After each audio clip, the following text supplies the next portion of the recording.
ఆంధ్రప్రదేశ్లో కూటమి ప్రభుత్వం ఏర్పడిన తర్వాత మాజీ మంత్రి వైసీపీ నాయకురాలు రోజా తీవ్ర స్థాయిలో విమర్శలతో విరుచుకుపడుతున్నారు.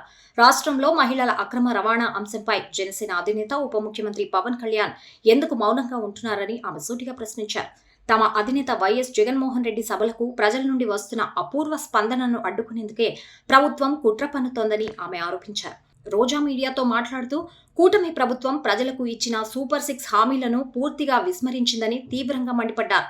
పాలనను పక్కన పెట్టి దాడులు, అరాచకాలకు పాల్పడుతున్నారన్నారు.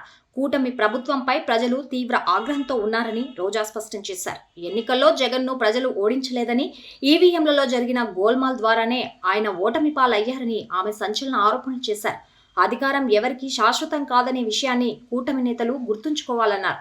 ఈవీఎంలతో గెలిచామన్న అహంకారం వారి మాటల్లో స్పష్టంగా కనిపిస్తోందని రోజా వ్యాఖ్యానించారు. మహిళల అక్రమ రవాణా వంటి సున్నితమైన అంశాన్ని ప్రస్తావిస్తూ పవన్ కళ్యాణ్ ను నేరుగా లక్ష్యంగా చేసుకున్నారు. మహిళల అక్రమ రవాణాపై పవన్ ఎందుకు మాట్లాడడం లేదు?